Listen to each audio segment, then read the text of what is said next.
오늘 소개해드리는 산소산목의 최대의 적, 바로 곰팡이입니다. 사실 곰팡이는 이 세상 어디든지 다 있습니다. 남극에도 있고요, 지하 100m에도 있고요, 바닷속이나 우리 몸속에도 있습니다. 이 곰팡이가 뭐가 문제냐? 자체적인 광합성을 못하기 때문에 산소산목하는 그 삽수들을 먹이로 삼아서 살아간다는 거죠. 그리고 산소산목하는 상온다습한 그 환경이 곰팡이들이 번식하기 아주 딱 좋은 환경입니다. 우리는 사실 산소산목기가 아니라 곰팡이 배양기를 운영하고 있는지도 모릅니다. 제대로 알고 사전 방제하고 조치를 할 줄 알아야 산소산목이죠. 그래서 오늘은 산소산목할 때 곰팡이와의 전쟁에서 승리하는 방법을 알려드리려고 합니다. 삽목을 하기 전에 우리가 하는 게 뭐죠? 그렇습니다. 삽수를 만들어야 됩니다. 삽수는 삽목을 하기 위한 가지를 이야기합니다. 그러니까 삽수를 만들기 위해서는 모수가 있어야 돼요. 모수, 어미 모자죠? 엄마 나무가 있어야 됩니다. 그러나 이 모수는 아주 곰팡이로 범벅이 된 상태로 노출된 환경에 있습니다. 그냥 바깥 환경은 노지잖아요. 곰팡이 균으로 둘러싸여 있다고 보시면 됩니다. 그래서 제가 말씀드립니다. 1단계, 모수 상태에서 방제를 해주세요. 가지들이 모수에 붙어있는 이 튼튼한 상태로는 농약을 아무리 쳐도 잘 버팁니다. 이 농약을 보시면 보통 권장 농도가 나와 있거든요. 이미 농진청에서 그 농도로 쳐도 문제가 없습니다 라고 검증을 한 것이기 때문에 그거 믿고 쳐주시면 돼요. 곰팡이들 잘 죽으라고 농약 안 묻는 곳 없도록 꼼꼼히 뿌려주셔야 됩니다. 이렇게 약을 치고 하루 이상 보냅니다. 제2단계, 삽수를 채취합니다. 삽수 채취 참 쉽죠? 그냥 원하는 사이즈의 가지를 자르면 됩니다. 이건 다른 영상들에서도 많이 나오니까 제가 굳이 설명을 많이 드리진 않을게요. 그런데 중요한 건 우리가 쓰는 가위에도 우리 손에도 곰팡이균이 묻어 있다는 겁니다. 그러면 어떻게 해야겠어요? 소독을 해야겠죠? 손과 가위를 알코올 70% 이상으로 분무해서 소독을 해줍니다. 집에 손소독젤 있으시면 손소독젤 쓰셔도 됩니다. 대신 중요한 포인트는 뿌리거나 바른 뒤에 닦지 않는다입니다. 닦지 마세요. 알코올은 곰팡이의 단백질 구조에 침투해서 응고를 시켜서 죽이는 구조이기 때문에 조직을 파괴하기 위해서는 침투할 시간이 필요합니다. 그래서 놔두시라는 겁니다. 알코올은 또 금방 마릅니다.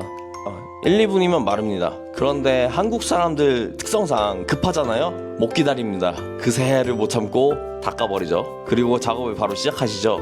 그러면 안 됩니다. 꼭 말리고 시작하십시오. 자, 3단계. 자, 빨래를 하실 차례입니다. 빨래.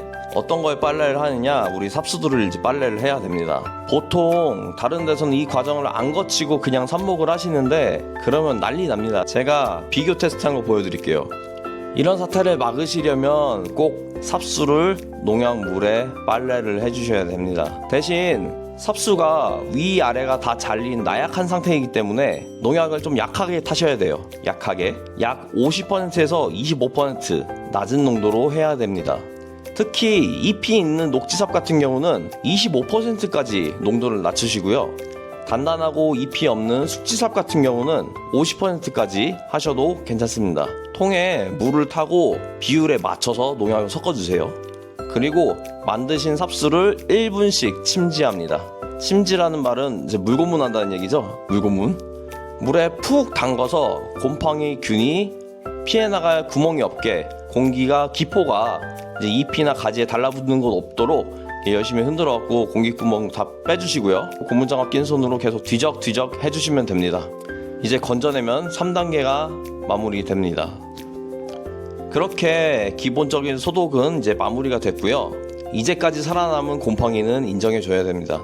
농담이고요. 곰팡이는 단 한 개라도 있으면 전체 다 퍼지기 때문에 철저히 박멸해 주셔야 됩니다. 이제 4단계로 넘어갑니다.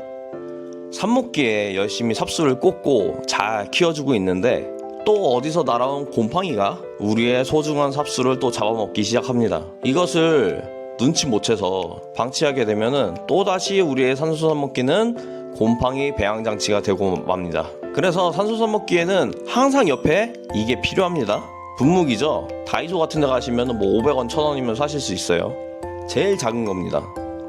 여기에 방제 농약을 꼭 구비해 줍니다. 그리고 산소산목기 주변에 이렇게 지나다니실 때 힐끔힐끔 한 번씩만 보시고 뭐가 솜사탕 같은 게 있네, 민들레 같은 게 있네, 그러면 그거 곰팡이입니다. 그러면은 그 준비해 두신 분무기 농약으로 가차없이 직사해 주십시오. 직사라는 말은 직접 대고 뿌린다는 얘기입니다. 아, 이거 농약이니까 위험해 그러면서 이거에 멀찌감치서 이렇게 대충 뿌리시면은 곰팡이들 안 죽습니다. 직접 뿌려주시고요. 잎에 앞면, 뒷면, 가지 다 뿌려주셔야 돼요. 현대 농약은 잔류치 관련된 규정이 있어서, 그리고 생물 안전성 검증이라는 게 있어서 직접 병채로 들고 마시는 게 아닌 이상 괜찮습니다. 농도는 삽수임을 감안해서 한 50% 정도만 맞춰주시면 되고요. 농약 살 때 따라오는 티스푼이나 아니면 약국에서 주사기 팔거든요. 그걸로 비율 잘 맞추셔서 만들어 주시면 됩니다. 자, 여기까지 산소산목의 최대의 적, 이 곰팡이 잡는 법에 대해서 배웠습니다. 흔히들 식물 번식의 최고봉은 조직배양이라고 합니다. 그런데 이 조직배양을 준비하는 과정이 거의 곰팡이 없애는 과정이라고 보시면 돼요. 우리도 농학 전공은 안 했지만 조직배양 실은 없지만, 재료도 없지만 따라는 해볼 수 있잖아요. 그게 바로 산소산목입니다. 곰팡이만 잘 잡으시면 산소산목 거의 다 됩니다. 그럼 지금까지 보신 영상이 알차셨다면 구독과 좋아요 꼭 부탁드리고요. 추가적으로 궁금한 사항이나 산소산목에 관심이 있으시다면 아래 고정 댓글 꼭 확인 부탁드립니다. 그럼 오늘도 행복하십시오. 감사합니다.